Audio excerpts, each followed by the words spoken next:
दोस्तों, आप लोग कैसे हैं? देखिए हमारे यहाँ की दिवाली ऐसे मनाई जाती है। आप लोगों के यहाँ कैसे मनाई जाती है बताइएगा ज़रूर। यहाँ देखिए मैं दीप लगाई हूँ, यहाँ पर लगाई हूँ, यहाँ पर लगाई हूँ, वहाँ पर लगाई हूँ और उधर लगाई हूँ। मेरा रूम है, ये देखिए दोस्तों मेरा रूम है, यहाँ पर लगाई हूँ, इसको यहाँ पर लगाई हूँ। वहाँ देखिए मेरी माता रानी है, यहाँ मेरा सोने वाला बिस्तर है। दोस्तों आइए हम आप लोगों को बाहर दिखाती हूँ।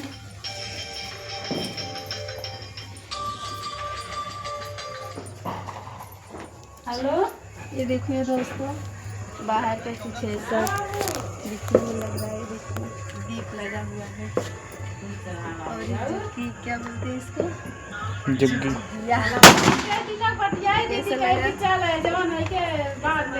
कैसा लगा कमेंट करिए, सब्सक्राइब करिए, लाइक करिए।